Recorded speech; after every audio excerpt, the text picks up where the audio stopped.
Students welcome in our YouTube channel Prime science.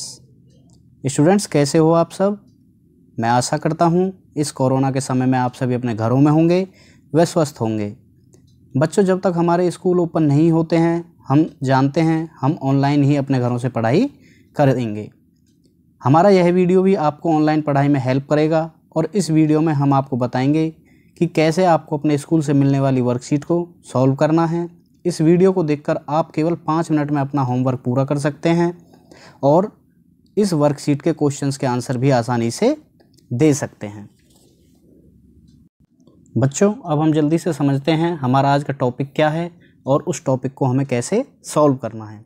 आज हम विज्ञान की वर्कशीट संख्या 1 जो कि आपके चैप्टर 13 से है और चैप्टर का नाम है गति व समय। स्टूडेंट्स, सबसे पहले जहां ऊपर नेम ऑफ स्टूडेंट है यहाँ आपको अपना नाम लिखना है और नेम ऑफ क्लास टीचर में आपको अपने क्लास टीचर का नाम लिखना है। अब हम पढ़ते हैं वर्कशीट को। कुछ वस्तुएं अपना स्थान नहीं बदलती हैं, वे स्थिर रहती हैं, जैसे पेड़, बिल्डिंग, मोबाइल, टीवी आदि।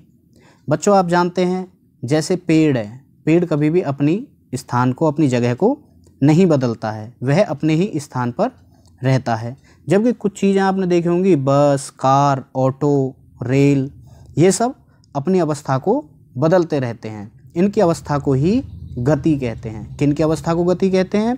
जो वस्तुएं अपना स्थान बदलती हैं उनके स्थान बदलने की अवस्था को ही हम गति कहते हैं। बच्चों, कुछ वस्तुएं धीरे चलती हैं, कुछ वस्तुएं तेज चलती हैं। अब हम भी, कोई तेज चलता है, कोई धीरे चलता है। जैसे कार या साइकिल में से कौन तेज चलता है? तो इसमें कार तेज चलती है।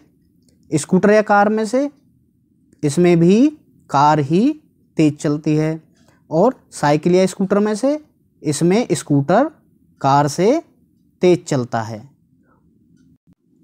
बच्चों, अब इन 3 चित्र को हम देखेंगे ध्यान से और पता लगाएंगे कि इनमें सबसे तेज कौन सा बच्चा दौड़ रहा है। तो पहले चित्र में तो ये सभी बच्चे दौड़ने के लिए तैयार हैं, लेकिन दूसरे चित्र में बी सबसे तेज दौड़ रहा है और लास्ट चित्र में सबसे तेज ए दौड़ रहा था। ए सबसे आगे निकल गया। बच्चों, हमने अभी ऊपर एक जो चित्र देखा उसमें ए, बी, सी 3 बच्चे दौड़ रहे थे, तो उनमें सबसे ज़्यादा तेज कौन दौड़ रहा था? ए। इसका मतलब है वह बच्चा कम समय में ज़्यादा दूरी तय कर रहा था और ए की चाल बी और सी से अधिक थी। मतलब जो कम समय में अधिक दूरी तय करता है उसकी चाल अधिक होती है। अब हमने एक नया शब्द सुना, चाल। चाल किसे कहते हैं? किसी वस्तु द्वारा इकाई समय में तय की गई दूरी को हम उस वस्तु की चाल कहते हैं। मतलब कुछ समय में, जैसे वो इकाई समय हो सकता है 1 सेकंड, 1 मिनट या 1 घंटा, मतलब कोई भी एक समय, उसमें कोई भी वस्तु जितनी दूरी तय करती है उसे वस्तु की चाल कहते हैं। जैसे हम कहते हैं बाइक 60 की स्पीड से चल रही है, मतलब स्पीड किसे कहते हैं हिंदी में? चाल को। तो उसका मतलब है बाइक 1 घंटे में 60 किलोमीटर की दूरी तय कर रही है।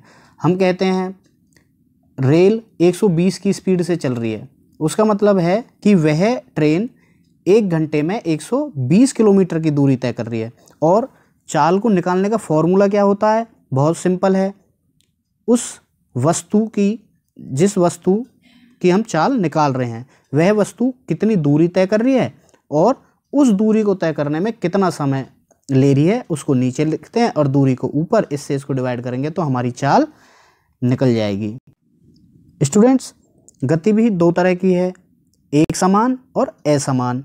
एक समान मतलब जब कोई वस्तु स्थिर चाल से गति करती है, मतलब ना तो उसकी गति कम होती है ना ही उसकी गति ज़्यादा होती है। और असमान गति, जब कोई वस्तु अस्थिर चाल से गति करती है, कभी उसकी गति तेज हो जाती है, कभी उसकी गति ज़्यादा हो जाती है। हम देखते हैं ज़्यादातर सभी वस्तुएं असमान गति से ही गति करती हैं। हम भी जब कहीं जाते हैं, यदि ट्रैफिक मिल गया, जाम मिल गया, तो हमारी गाड़ी स्लो हो जाती है और यदि रोड खाली है तो हमारी स्पीड बढ़ जाती है। तो हम सब ज़्यादातर असमान गति ही करते हैं।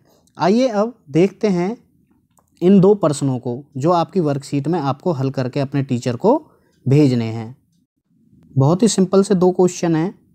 खुशी और सोनी 2 बहनें हैं, दोनों ही एक स्कूल में पढ़ती हैं। खुशी 12 मिनट में स्कूल पहुंचती है और सोनी 15 मिनट में स्कूल पहुंचती है। बताओ दोनों में से कौन तेज चलता है और कौन धीरे। तो जो 12 मिनट में स्कूल पहुंच जाती है वह तेज चलती है, मतलब खुशी तेज चलती है और सोनी धीरे चलती है। ठीक है बच्चों। अब हम पढ़ेंगे दूसरा क्वेश्चन। इनका स्कूल घर से 600 मीटर दूर है। ये एक कार से 60 सेकंड में स्कूल पहुंच जाती हैं। कार की चाल क्या होगी। अब हम यहाँ जो हमने चाल का फॉर्मूला पढ़ा था उसमें इसे हम चाल निकाल सकते हैं। जैसे दूरी कितनी तय की, 600 मीटर, तो तय की गई दूरी कितनी लिखेंगे, 600 मीटर, और समय कितना लिया, 60 सेकंड।